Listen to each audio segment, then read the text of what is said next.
Hey guys, welcome to another episode of Skagit Storytellers. I know I haven't had a Mark Maron style intro for a while, but I needed to add one today to give you an account of my guest's recent health scare. So Sandy Rowe is a local musician out of Camino Island, and he's good friends with Zach Michaud.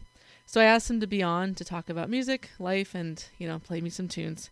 We recorded a few months ago, and since then, he's actually been in the hospital a couple times, so I asked him if he could send me an update that I can read on the air. So here you go. The end of September, I started having, and this is Sandy's voice, the end of September, I started to have pain in my abdomen, and a few days after, started being unable to go to the bathroom. Several emergency room visits later with CT scans, blood tests, etc., they were unsuccessful at locating any issue, and each time I was sent home, still in constant excruciating pain. I stopped eating and drinking anything and was unable to sleep due to the pain. This lasted about 10 days.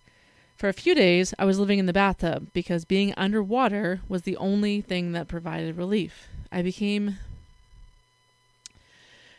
severely suicidal and decided I was going to have to take my own life. My wife decided to drag me to the emergency room once again, where the second CT scan they found a large internal abscess blocking my bladder and lower colon. Thankfully, it was not cancerous. I was finally given pain medication, and I had an emergency operation to remove the growth, and then I recovered for about 4 days in the hospital. I spent about another month and a half in bed on pills, which brought other complications such as fevers, bacterial and viral infections. I ended up canceling all my gigs for the year while I continued to heal. Thanks to Skagit Regional Hospital, who finally found the problem, and he's thankful to be alive. Wow, it's quite a story. I'm really grateful that you got through that, Sandy, and that I'll get to see you around these parts soon playing music. Sandy has a couple really cool songs in this episode as well. One for his brother Georgie, and then one about upriver. All right, life update. I signed up for the fourth time to run the Chuckanut 50K. Chrissy's a rad race director, and I'm going to say it on here. She's going to be on the pod, hopefully one day. My history with this race, so I attempted it as my first ultra in 2018. It's a hard one, especially for your first. I ended up DNFing at mile 20, but I met Dan Probst through that, and that started my adventures upriver, which changed my life immensely. So the second attempt was a DNS, which stands for did not start, because it was COVID. The third attempt was actually somewhat successful. I barely trained, and I did technically finish the race, but it was 30 minutes past the official cutoff time. So Ultra sign up still lists it as me finishing, but I know that I need to go back and try again. So I'm going to try that. So I'm going to predict right now that Josh Emery is going to win Chuckanut. John Maxwell will finish right behind him second, and I'm going to be a DFL. That's dead fucking last.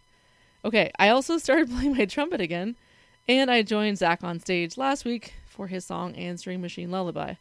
I'll keep plugging away and getting better, and maybe you'll see me with Zach again, or even some other musicians. Okay, upcoming shows. I talk about Zach so much in the episode, and that's all I talk about in the intro. So, Zach's playing Upriver 3 times before the year is out. He's in Lyman on the 29th, Birdsview on the 30th, and he's at the Hub on New Year's Eve. But the Hub show also includes Jack Mattingly's new band, Narachi, as well as the return of one of my favorite local bands, Pretty Much Nothing. The New Year's Eve party also has a costume theme, so come dressed as your favorite SNL character. I'm cutting some corners with my costume, but I'm not a big dress-up person, so at least I'm doing something. I heard a rumor that there will also be a church lady in attendance and a Chippendale dancer. So, all right, if you're not interested in heading upriver and hanging out with us, there's also a really great show happening at the Lincoln Theater with another favorite band of mine. Lazy Acres is opening up for Eden, and tickets will most likely sell out, so get those now. And as some of you know, Lazy Acres features 3 Skagit Storytellers guests, and at some point I'll have Joe on here too. All right, I think that's it. Yeah, it's the 20th. I'm recording this on a Wednesday, And this episode's coming out on a Saturday. This is my second Saturday episode, and I'm so glad I switched to 2 episodes a week. I'm going to try to stick to musicians on Saturdays and regular people, normies on Wednesday. So we'll see. I only have a few episodes left as well to edit, and then I'm fresh out. So if I have talked to you about recording a podcast in the past, or you've reached out to me, give me some time. I'll figure it out and I'll contact you.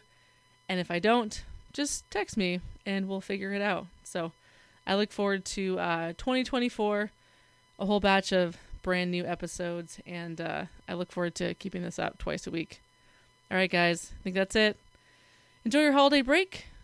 Be of use and go do something hard. Howdy, partner. Welcome to one of the most northern parts of the United States of America.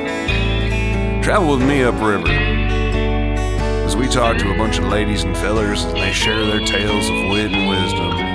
That's right, it's time again for Skagit Storytellers with Liz Rankin.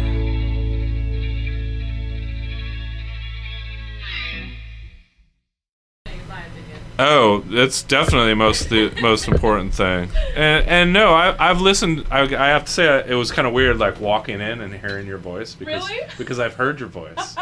So it's like, well, yeah. So I mean, knowing Zach, the limited, that I know him, just because we basically know each other through playing the same places. Because you're Camano. I'm Camano. I was born in Sammamish.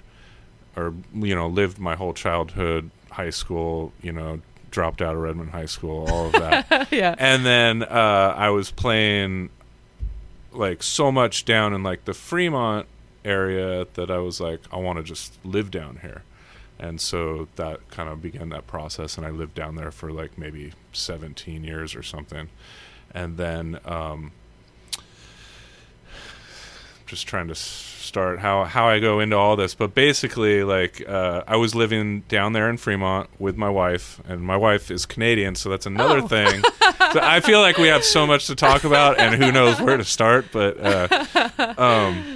because I saw that you're from Canada, and I was like, she's from, like, Burnaby, Coquitlam area. Okay, I lived in Burnaby for a little bit. Yeah. And so basically, we lived in a house there, right in Fremont. Yeah, like maybe a couple blocks north of Nectar. If you've ever been down there and gone to a show, Nectar is like a club. Maybe. I was just down there for another artist on Thursday. Yeah, and basically, our landlord was like, "Hey, I can't. My son can't afford to buy a house, and so I'm going to sell your house, and so you guys have to get out." Oh. And so me and my wife were like, okay. And we just had a baby. What do we do? And so we kind of scrounged everything up we could and got a loan and started looking for houses.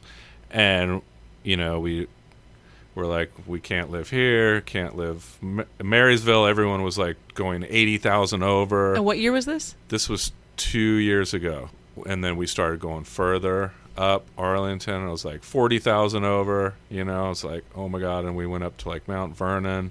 And then we went to Camano. And by that time, we were like crying because we were just like, we're like, fuck it, we are never gonna like own a house, right? Yeah. We were just really depressed, and we saw this house on Camano, and we knew nothing about Camano, and we're like, well, we'll just put in an offer.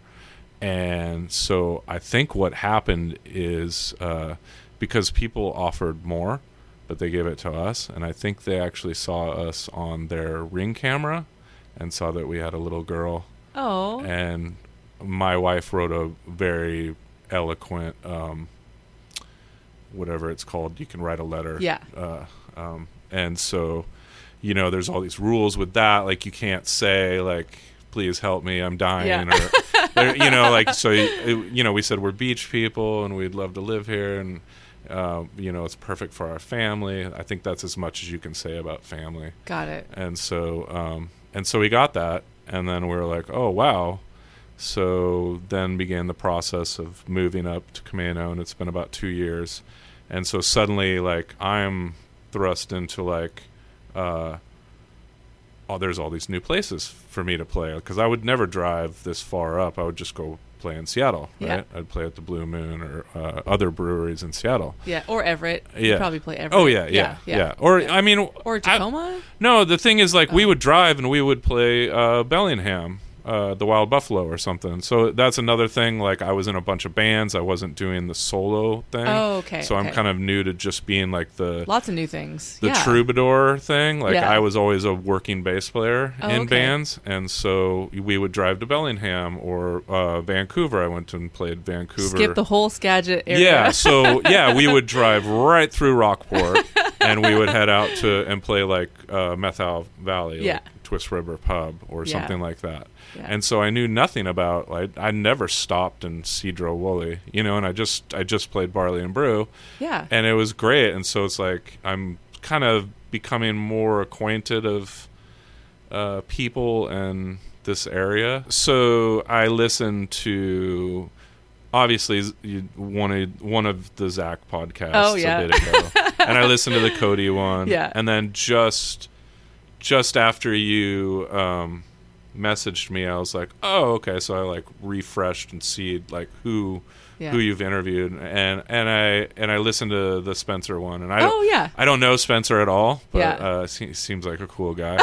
And I've seen videos of pretty much nothing. Miguel Spencer. I've watched a couple videos. So, like, with booking music, you're constantly trying to find out where to play. Is this your full-time gig there? No. Okay. No, So no. what's your day job? I do, that's another weird, I do property maintenance. So Okay. I drive around and fix things, but it's in Seattle. Oh. So I drive to Seattle, like, every day. See, I think property maintenance, I think lawn care, but it's more than that. So my job, basically, people end their lease or break their lease, move out, leave a bunch of stuff. I come in, take that shit to the dump, put a fresh coat of paint, fix a light switch. Oh, it's like a handyman type. Yeah. And then it gets rented out in the next 10 days. Well, or Seattle, like, people will break into a place and they'll squat and then it just turns into a heroin den, and it's just needles and takeout food and like, oh, man, and I don't know if you've ever smelled a heroin. It's the smell of death. They just don't, they don't bathe, and the stench permeates everything, kind of thing. I've had a few situations where you've got to go, you go to Home Depot and get odor ban and get, Febreze or just anything, citrus sprays. To cover up. And just have to paint shampoo or the new carpets flooring. or, So I guess at some point you might need to just rip the floor out Yeah. and put new carpet down, or I guess, Yeah. I Oh, mean, man. a lot of my job is like I'll fix up what I can, and then the property manager will deal with the flooring or something. He'll get like a flooring guy to come in. And what does your wife do? Might just stay at home. Oh, nice. Stay at home mom. Yeah, Awesome. we Yeah. have one little 4-year-old daughter. Aw. What's her name? Her name's Jovi. Oh, cute. Yeah. Does she like music? Yeah, I can show you. So let's. Oh my God, she's so cute. I know. Aw. So where's your wife's from Burnaby then? No, I live with her. She's yeah, in no, but Camino. she's from Burnaby. Okay. At first I thought. Sorry. So she's from Burnaby. She's actually from Edmonton, so like okay. Midwest. So that changes. Yeah. That changes my opinion. No, I'm just kidding. Just joking. Well, she like, was there, and Yeah. then she moved to Vancouver, and then. But is she actually from Edmonton though, or is she from a small town around Edmonton? No, Edmonton. Oh, okay. Yeah, okay. where the water slide.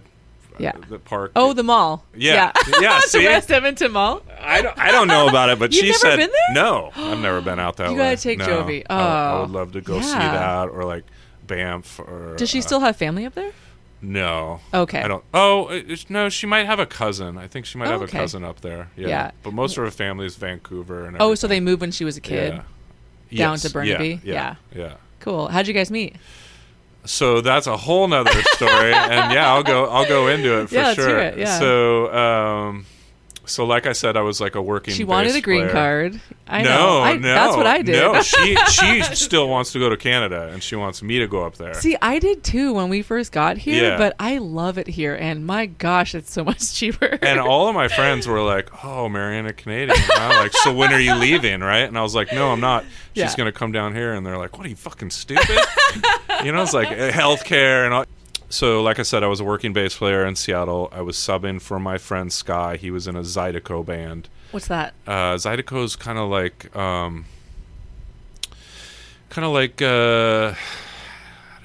it's like French, like Louisiana, like there's usually like a squeeze box or an accordion of some kind in the band, and it's just like fun kind of party dance music. Oh, okay. And so so I was subbing for that band, and I did a couple shows with them. I played this garden party. It was June 25th. I just found the flyer because and it's pretty crazy because I have the flyer right the night we met. So for the show, so I was like, oh wow, look at this, and so I had a good time at the party. I was driving home.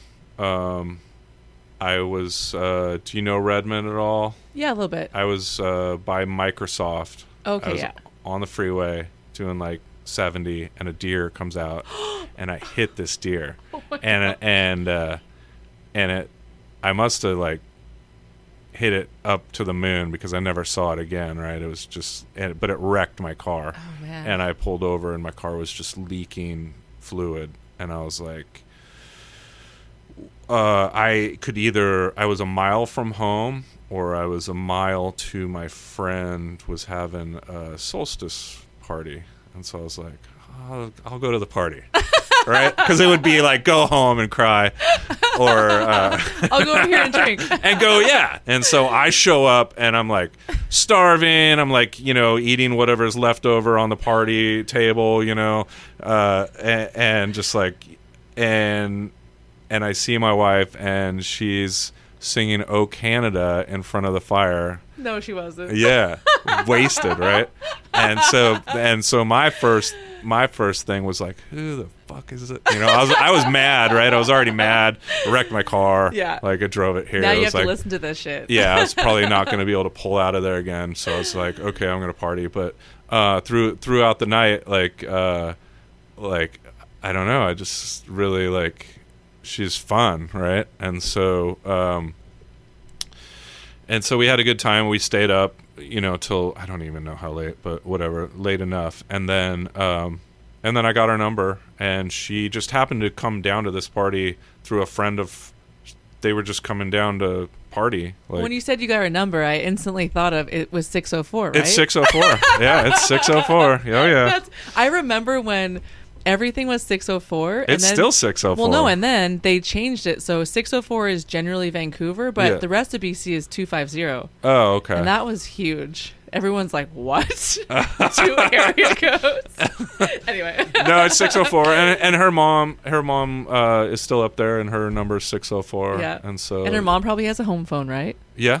Oh, yeah, my parents do too. Yeah, no, her mom doesn't have a cell phone. It's crazy. She doesn't want one. She doesn't want to deal with it.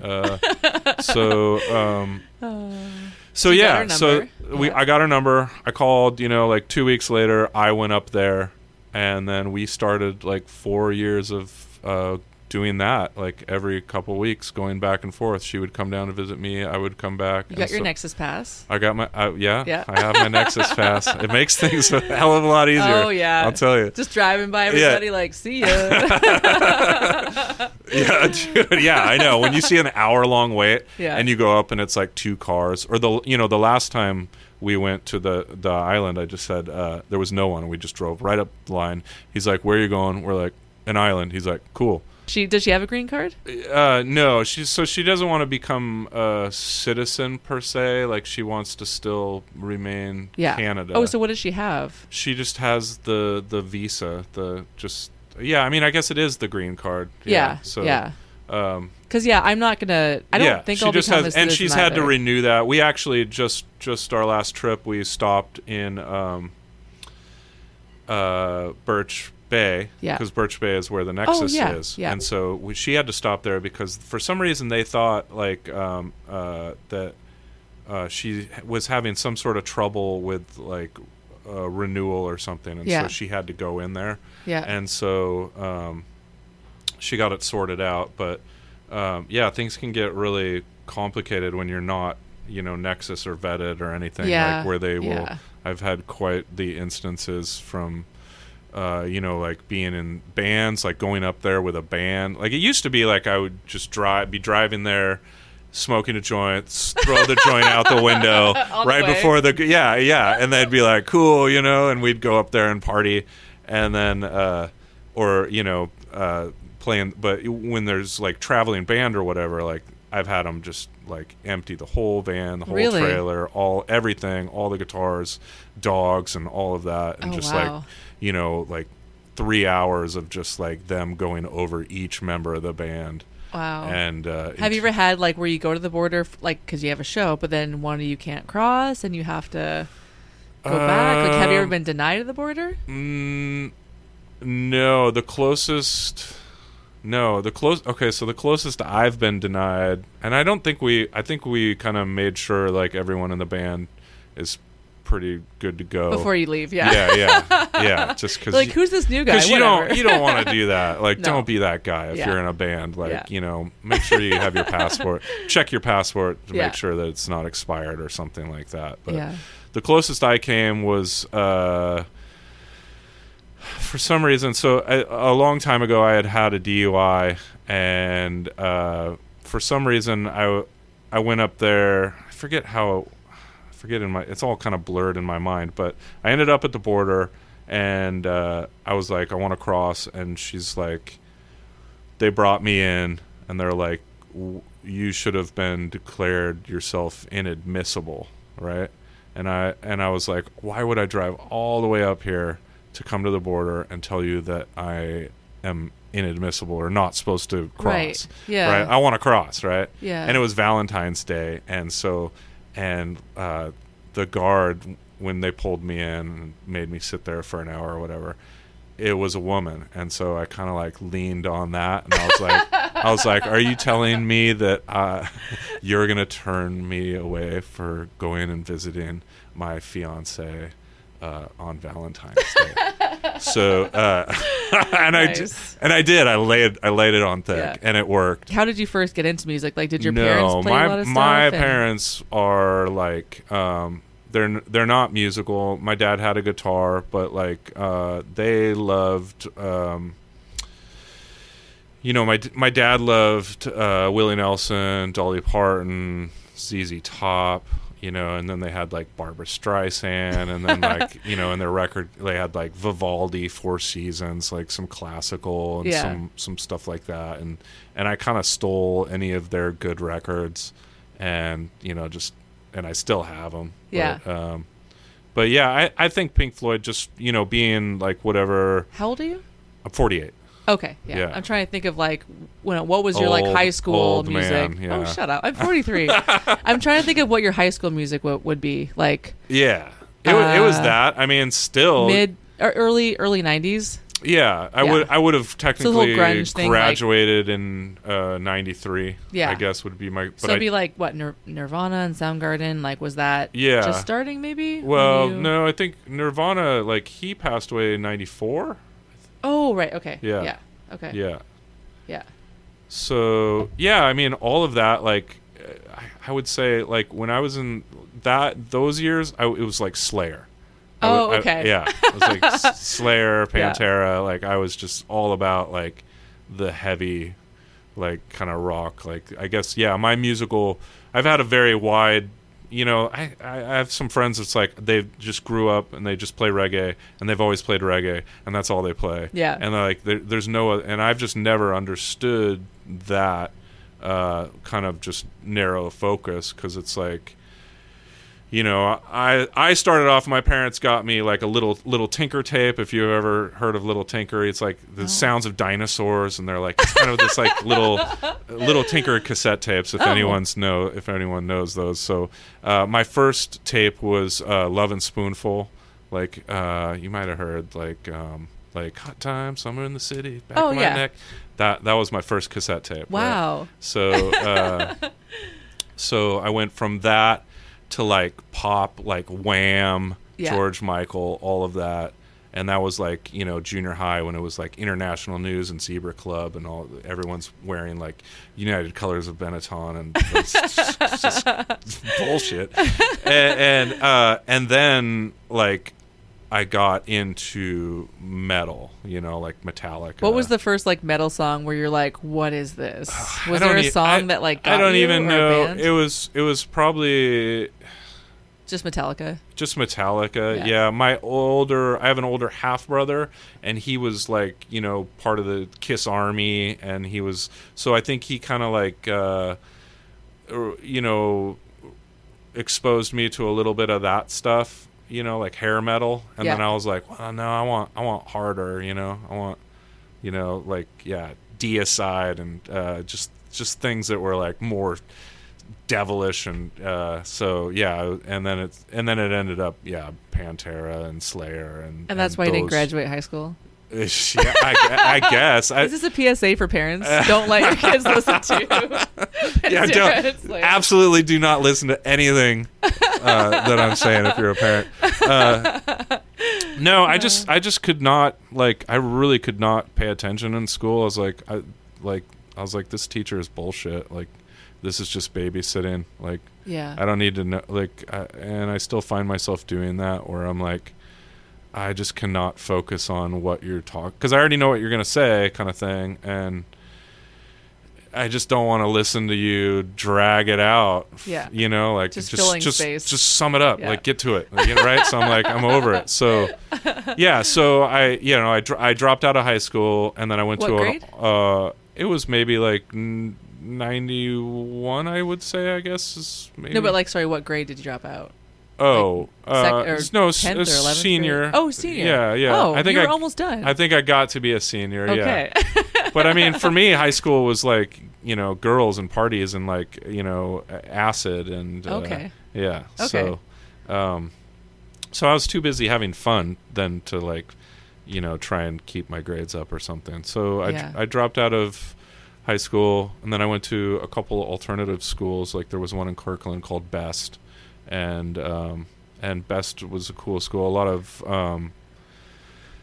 lot of bands like Sunny Day Real Estate, if you've ever heard them. Oh, yeah. They came out of there, and They came out of that school? yeah, Like yeah. all the members were at that yeah, school? they kind of formed there, or at least the Oh. majority of Okay. of them. And so, I Neat. think a lot of artists ended up going to alternative schools or dropping out, or Huh. I mean, musicians aren't necessarily like always like, got straight A's, now I'm just gonna play songs for people, right? it's They've funny- always been kind of on the fringe of the artists, and Yeah. I don't know. I mean, maybe I'm totally wrong about that, and people are like, "What the fuck are you talking about?" I graduated high school, so I mean, I did graduate, Yeah. or I dropped out, and then I went to those alternative schools. Same thing. It was like even less rules. So you I got was like a GED equivalent? then I went to maybe? my GED, and I got like a 95 on it, and I was like, okay, Yeah. cool. I should have done this like years ago and just skipped all this shit. Yeah. And then Parents don't listen to this. Yeah. No, just kidding. Yeah. Or no, kids don't listen to Yeah, this. yeah. I don't know what kids, like now I'm a parent, right? And I got Yeah. a 4-year-old, and so I don't have to worry about certain things right Yet. now, but like it's coming, right? I started playing whatever the recorder. Was that your first instrument? I think so. Yeah, right. And Yeah. and I know like Canada does the ukulele, or they did for a long time. Oh, really? Yeah. Oh, It was- okay. A long time was like they would have ukuleles, and that was kind of the thing for Canada. And there's even like a Canadian tuning. Oh, funny. Yeah, so they would tune it a little like a half step higher. That's so Canada. Yeah. So you Yeah, I know. It's just they just have to like do it a little different. We're special. No, we do 5-pin bowling, not 10-pin. Yeah. So how did you start playing the guitar? Like, what was that? Did you just love music and you're like, I want to replicate this? Or No, I think through, like I'd said, my brother, he had a guitar, but he just really didn't play it very much. And I was like, give me that thing. how old were you? I was maybe 14, Okay. something like that. And there was a period where it was just like that's all I would do. Yeah. I was just locked away. You never like had lessons, or you just taught I had yourself? a couple lessons from someone down in Redmond, and I remember his name, Mike Mattingly, and he just like taught me a few, like, you know, like I think it was probably like, you know, an Alice in Chains riff or something like that, or a Zeppelin riff, you know. Yeah. And then no really like formal training kind of thing. Yeah. And so I played kind of shredder thrash guitar. That's what I was really into, and I kind of wish I didn't. I wish I would have, you know, learned something like blues or something that was more traditional, because a lot of like thrash metal is very like dissonant chords, and they're not like the most melodic things. They're more like, you know, angry sounding or not happy. So but I did that, and then I was in a band, and Redmond Firehouse. Redmond has a thing where it's an old converted firehouse, and they would have it's like a youth kind of a. I heard about this. Yeah, and so and it was kind of spearheaded by this lady, Kate Becker, and she now does Seattle like film. She's really big in Seattle, but it was kind of like like a place for kids to go and be safe, which is another thing that every kind of place needs, is like a hub, but for kids, right? Where they can go and they can mess around. And so they would have shows on the weekends, all ages, all the shows were all ages, and they would bring in bands, and then they would have you know, other bands. And so, you know, that was my first taste at playing live music for people, and then, you know, I was hooked, and I've been doing it ever since then. But it's always been in a band. Yeah. And so just recently, like the last, you know, 3 or 4 years, I've been playing by myself. Yeah. And so kids are, you know, they're young, they're trying to figure out what they want to do. Yeah. They don't know, so it's like, you know, part of it's like, well, just throw them all together. Yeah. And they kind of, you know, they're smarter than you think, and they just kind of figure things out. You have to trust them. Yeah. Yeah. You do have to like let them go a little bit. Yeah. And I think that's, you know, part of being a parent is, you know, you also like, well, yeah, you birth them and you take care and make sure they don't get hit by a car and stuff like that. But they are their own human being. Yeah. And very quickly they're going to like start pushing you away. Yeah. You know, like, so your first show, like you remember like being up there? Oh yeah, I know. I got pictures of it and everything. That's awesome. Yeah, and I was like, You're like, this is what I want to do. And it's quite embarrassing because what? well, you know, it's metal, right? And I've got long black hair. You had long black hair. Yeah. Oh yeah. Okay. Like yeah. how far down? Like maybe here. Because Zach used to have long hair too. Oh, I know he did, and actually, so I'd always wanted long hair again, and I grew it out during the pandemic. Yeah. And so you know, I had hair again, but I didn't dye it, so it was just, you know, blonde, gray, whatever, sandy ash or whatever. Yeah. And then I decided to cut it, Yeah. like maybe a year ago. Yeah. And then I was like, oh man, I shouldn't have cut it. But you know what? I always put it up. I never like wore it down. And there was another one in Redmond too, like Redmond Bellevue was called Ground Zero. And you might have met Chris Cullen was the guy that was Ground Zero. Okay. And Kate Becker. And there was definitely other people. And I've kind of just smoked all those, you know, memories away kind of thing. So I used to be quite the stoner, and I don't partake any longer because I just started having anxiety, and that was a huge thing with me too. Whereas like I didn't want to stop, and still I you know, have many friends that smoke weed, and so you've only had anxiety for a certain amount of time? I started getting like maybe 2017. I started getting anxiety, and I didn't know what it was, but I started having these panic attacks.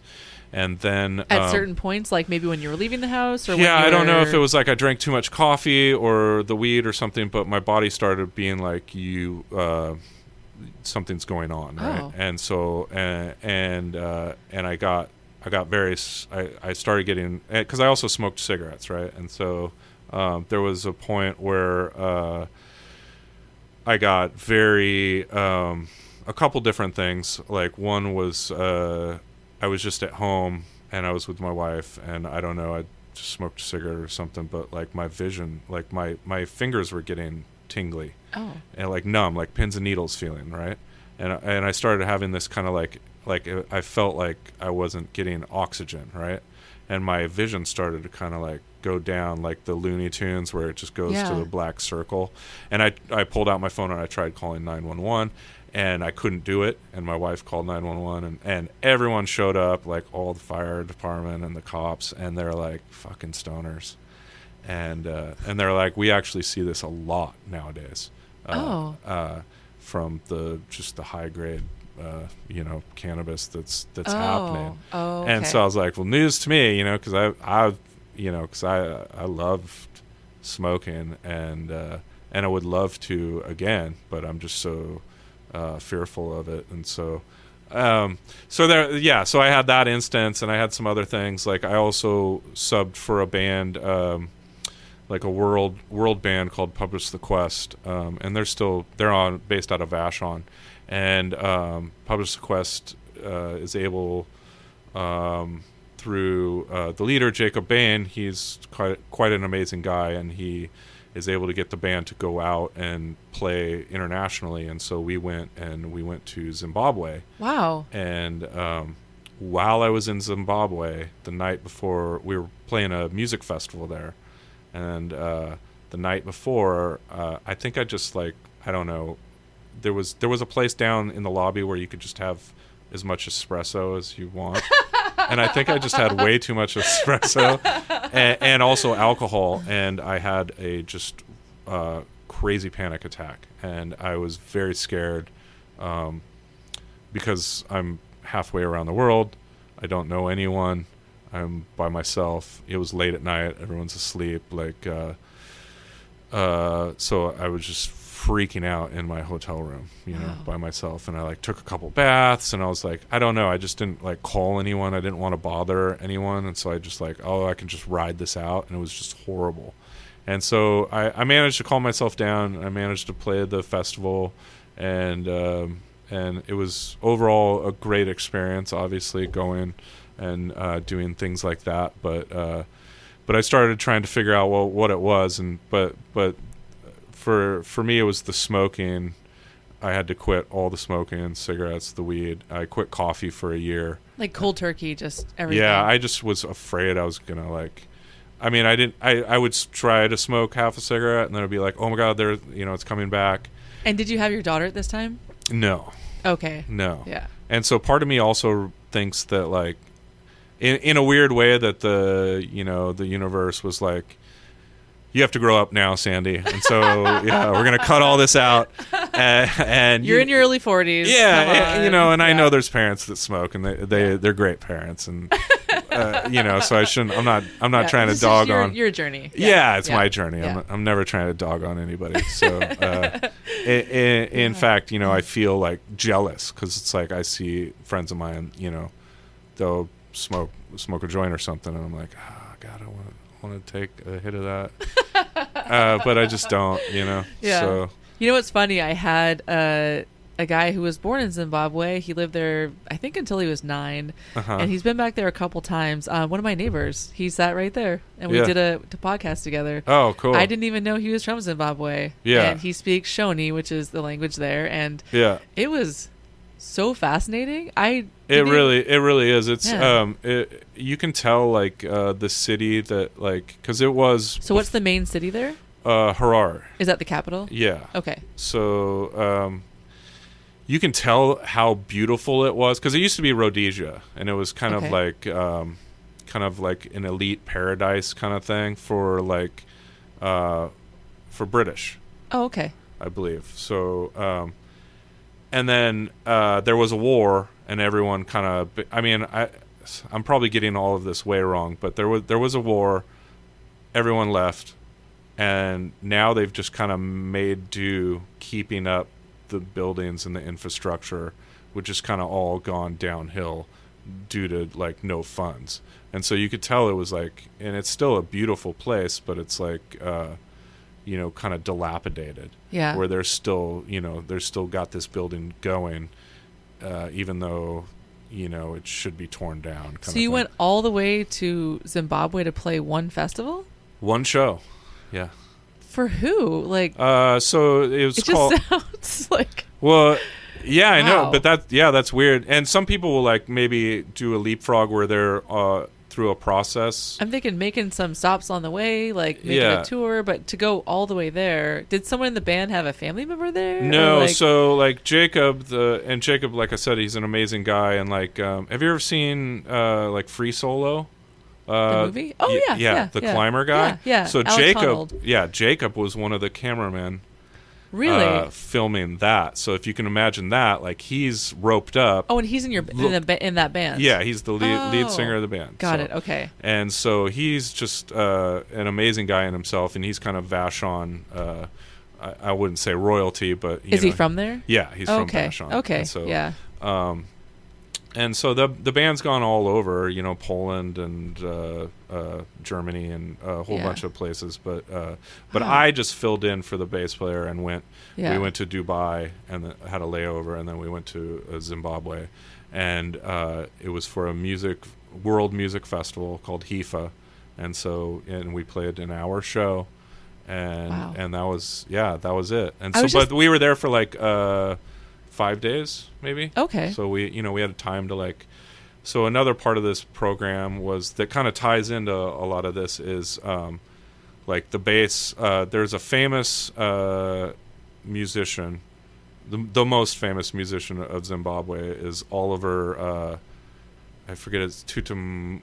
I can't pronounce his name right, but it's So he's a very famous guitar player. He has a music school there. And so what we would do is I would bring a bass, play the bass, give it to the music school. Oh. And so every Sunday at this music school, and he's passed away. He passed away a couple years ago. But and that's what this band was doing. And so we had we would just give our instruments. We'd bring them there, give them to the music school, right? And then kids get to play these. And so we went to a couple places like an orphanage, and we played in an orphanage. And it was, so it's part show, part outreach, and we played at this orphanage, and we couldn't like take pictures or video or anything because these are, it's an orphanage, and you can't like be exploiting children for Look your at me. Yeah. So but it was like some of the most amazing thing I've ever done, right? Wow. So very cool. And some of these kids have grown up and then started their own music careers and have become their own thing, right? Yeah. And so there's power in that. So yeah. I feel embarrassed because I don't know any of your songs. Oh, I didn't listen to you at all. I don't know any sorry. of them either. So it's fine. So how long have you been playing solo? Like I said, like maybe a few years. Like I've always kind of played guitar. Like so, I was always just playing in a band, playing bass, and then I was like, like a lot of it started with having a kid. I was gonna say either COVID or your kid or both. Yeah, it was the kid because I was like, okay, I'm gonna be home. I'm gonna take a break from all of this, like being in band rooms. Because being in a band is a lot of work. It's to match up the schedules alone. Yeah, with and so people. I can stay home and play my guitar, and so I just started learning, all these like old songs that I wanted to learn, and I've just never stopped. So, I'm always kind of working on a song and trying to, like, play things that are maybe, like, that I can bring to a show, because a lot of it, when I started playing all these, like, sad country songs. And they're like, man, like, people were like, do you know anything, like, happy or, like, upbeat or something? And I was like, I don't. Yeah. I don't. I'm sorry. But then you had your daughter. Yeah. And did you start writing more upbeat And I get really or? jealous when I see Zach because, Zach's a comedian in a sense. Yeah. And, he's singing just lots of, like, potty mouth. He'll be playing a Jewel song and he's changing the lyrics. And so, yeah, he's quite amazing in that way. Well, when my daughter was born, I like wrote this song, and I like, I finished the song that night or something, and I like cried. The night she was born? No, not the night she was born, but I just had, I had a late night or something, and I was getting all emotional, and I wrote this song, and I cut it off the album, just because I didn't feel I recorded it good enough or something. But so you have one album of your solo stuff? One album of my solo stuff that I just recorded in March at home, and then I released it in April. And so it's very not what I do. It's kind of a collection of like all of these songs. Like there's a song for my wife that I wrote on ukulele, and there's another, there's like, it's kind of like my like songs over the years, and I kind of collected them together and I re-recorded them. Yeah. And then I put it out. I was like, whereas like this, if you wrote songs right now, the songs you're writing right now are different sort of? The songs, they're going to be much more towards like this guitar and the kind of Delta blues stuff that I'm hooked on. Cool. But that was more like, and I still played it on this instrument, but like they weren't written on this instrument. Like they were written on a ukulele, or they were written on a regular guitar, or something like that. So I kind of put them all together, and I had this thing with the anxiety, and I've had other health things and I call it, the name of the album is called Keepsake, and it's called that because I was like, if something happens to me, at least I did this. Oh. So it was like if I kind of like a time capsule, like if I go away or something. No, right? That's honestly. I was like, man, if anything, like I don't want to just go. I don't want to leave this earth without like putting out some piece of shit. So like like I'll and I wish I could have done better at some things with it. I mean, it's not. I'm just glad I finished it, and so like and I had to get it like out of my head, and now I can like move on with life, kind of thing. And there was part of that kind of rebirth in what I want to do, because I'm moving forward with this, and even like some of the bands were like, hey, do you want to come back? And I was like, I don't know, I want to stay. Did you almost think this solo would be temporary? And then maybe you would go back to bands? Or you'd miss it maybe, but you don't? Yeah, I mean, I miss the camaraderie, I miss hanging out, but there's other aspects that I don't miss of it. So this is what you're going to be doing? Yeah. I kind of set myself, I was like, if I was an old guy, like, and when I was younger, I was like, the one thing I'm never going to become is an old blues guy, right? And then here I am, like, striving to become an old blues guy, right? I love it.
me when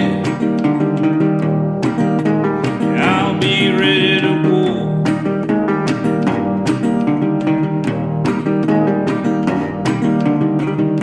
I'm going to play up at a place called Rockport.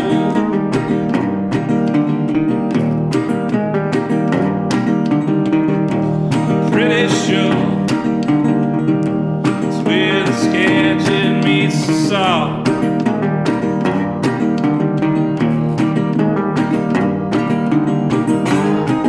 I'm going up the river today.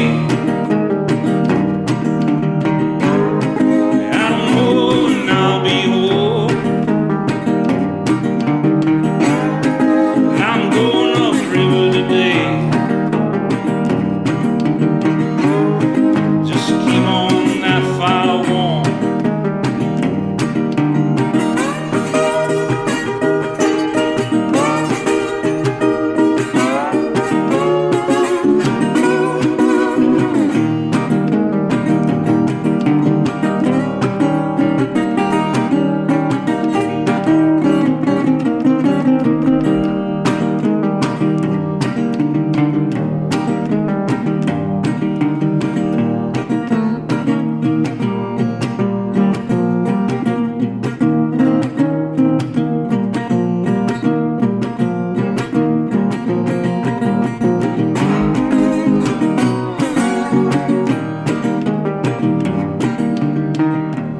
Oh, babe, tell me where you wanna go.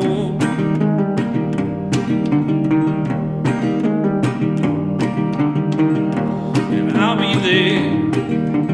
Do everything I can to make it for sure.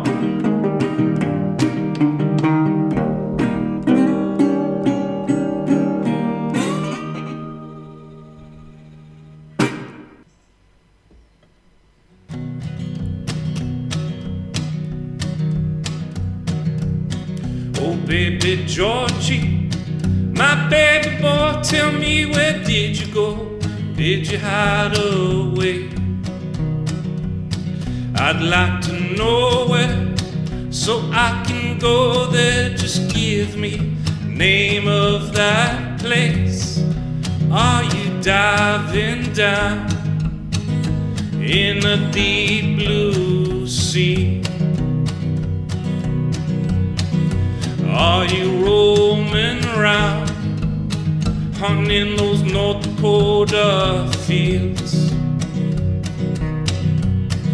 Are you sleeping sound on a blanket of stars?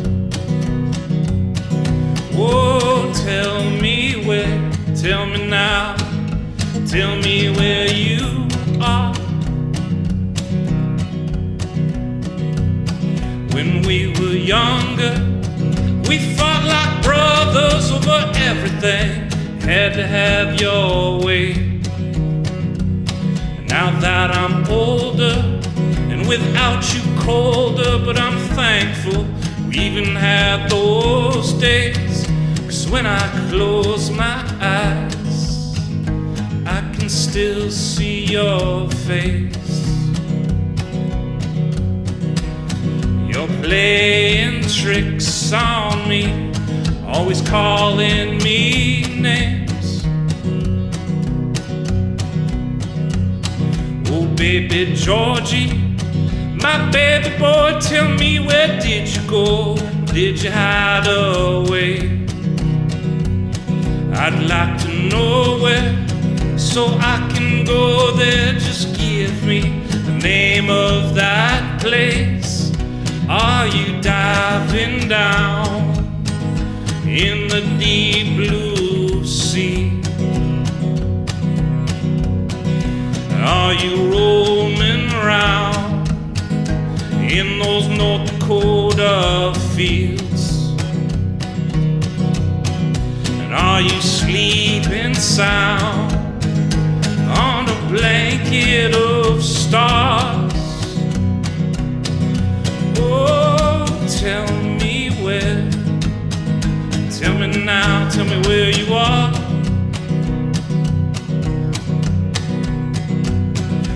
baby Georgie, my baby boy. Oh, baby Georgie, my baby boy. Oh, baby Georgie, my baby boy. Oh, baby Georgie, my baby boy.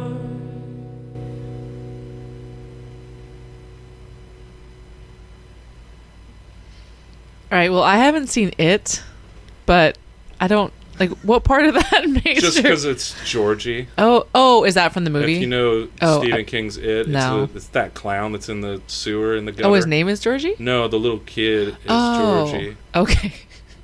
Got it. Yeah, and I was like, Yeah. I'm not a horror guy either, you know. No, Listen no. to that, like AJ, you know. I still haven't seen his You know, movie. he's like, I'm a horror guy, and I was like, I am not. I am scared. Yes.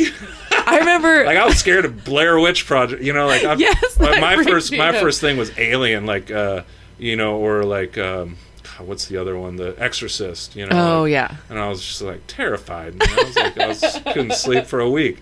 Yeah. I remember going to a birthday party. I think we were 15, and my friend, we watched Jason 6, and it was, first of all, it was terrifying. It was like because my parents never let me see scary movies, but we were at my friend's house. Also, that birthday party, I had chicken pox, but I didn't know. It Yeah. was the very beginning. Yeah. I gave everyone chicken pox. So when I think of horror movies, I think of Jason 6, but I'm like, remember that That's time? weird because there's a connection where my older half brother, he wanted to go see The Exorcist, and George, my brother, he wanted to see The Secret of the Nymph. Oh, If you remember that movie. no. It's like Secret of the Nymphs. Yeah, it was like this little movie about kind of a cartoon movie. Oh, the rats. Yeah, the rat. Yeah. Oh, So yeah, he yeah, wanted to yeah. see that, and so my half brother, who's older than me, took my little brother to go see The Exorcist, and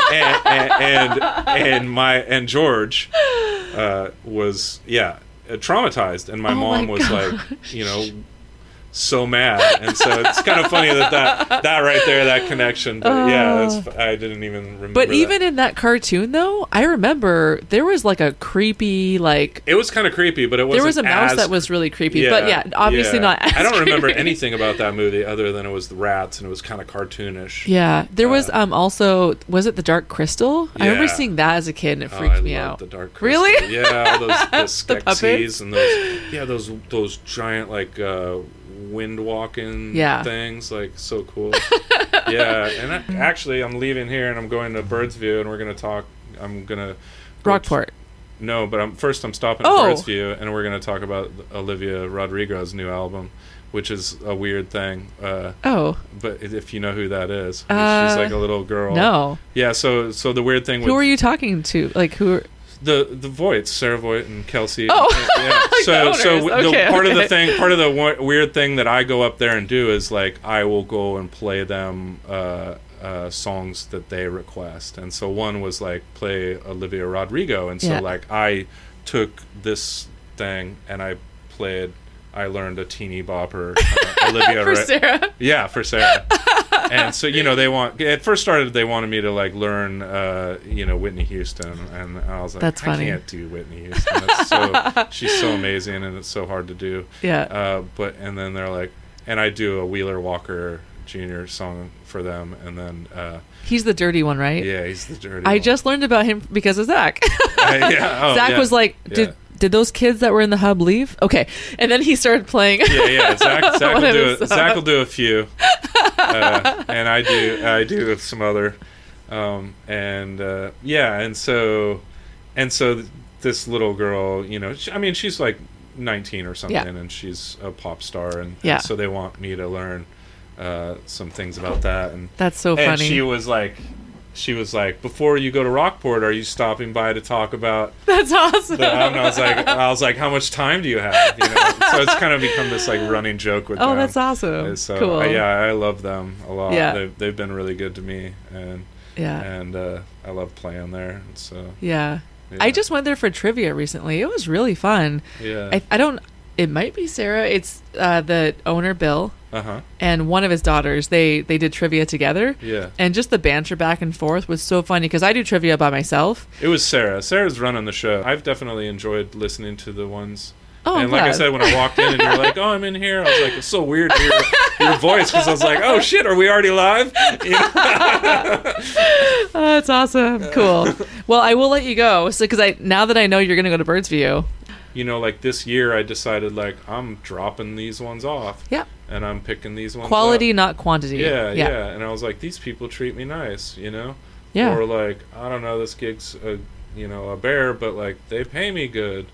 And that's nice, and you know my wife likes that. Yeah, you know, it's like if they're paying, you're playing. Yeah. Right? So, but it seems like up here, like everything's good up here. Like I really like Barley and Brew is awesome. I love Birdsview. Yeah. I love going out to Rockport. Yeah. I just emailed Mountain Song, and they're like, we're definitely interested. I could definitely. It's the same amount of time for me to go down to Seattle or something, but it's like I don't know, it seems like old hat to me. Yeah. And like I come up here and it's like things like Cody are like, these people are near and dear to me, and it's like that sounds cool. I want to do that. I want to go up into the it's called Mountain Song, and I know. You get up there and it's like a bird will land on your hand and you're like, holy the show that Zach played recently, so it was Zach and Pretty Much Nothing. And when Zach was playing, there was literally it was just like the family of the other band, Pretty Much Nothing, me, and then 2 hikers. That was it for Zach. I felt kind of bad for him, but then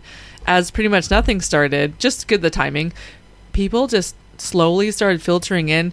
The patio was packed. There was 30 people there. It was so fun. And then so they brought Zach back on stage to play with them, and it was hilarious. Like everyone, they did a 9-minute version of the Joker, Steve Miller, but just obviously different songs to that tune.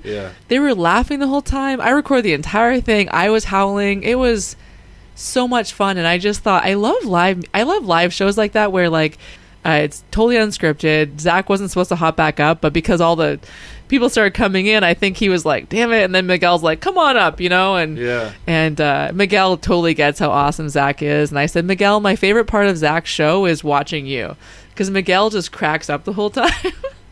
Moving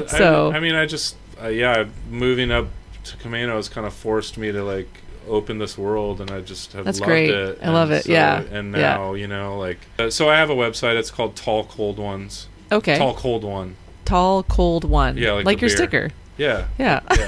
Okay. Well, yeah, because it used to be Sandy Rowe and the Tall Cold Ones. Oh, okay. So I'll link that, and then do you like update? I hopefully when Curtis comes up here next, maybe I'll record with him. Yeah, he sounds interesting. You should definitely have Curtis. Yeah. Curtis is he's a talker. He's a wheeler and a dealer, and he'll sell you your own car. Nice. Okay, so people can follow your website, tallcold1.com. Yep, tallcold1.com. And you'll post stuff on your new Facebook page.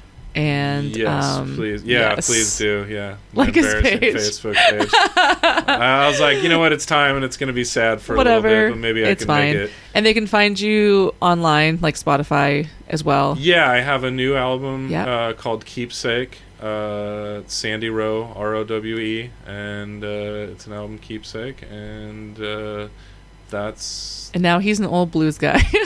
And I'm working my way towards being an old. Yeah, I'm gonna get. This is the oldest I've been so far, and I'm gonna continue to get older. You dyed your beard gray. I'm guessing. A porch. I dye it for the look. I want that old blues player look. I don't yet have the raspy voice like Curtis does. If Curtis comes on, he will be the oldest. That's why you want Curtis to come on. So you're no longer the oldest. Okay. But you know what? He's got way more energy than me. I don't know how he does it, man. Well, I was hoping when you came on here, I was hoping that you would tell a Zach Michaud story. Yeah, I'm trying to think of anything. Dirt. I want some dirt on Zach. What kind of dirt do you want?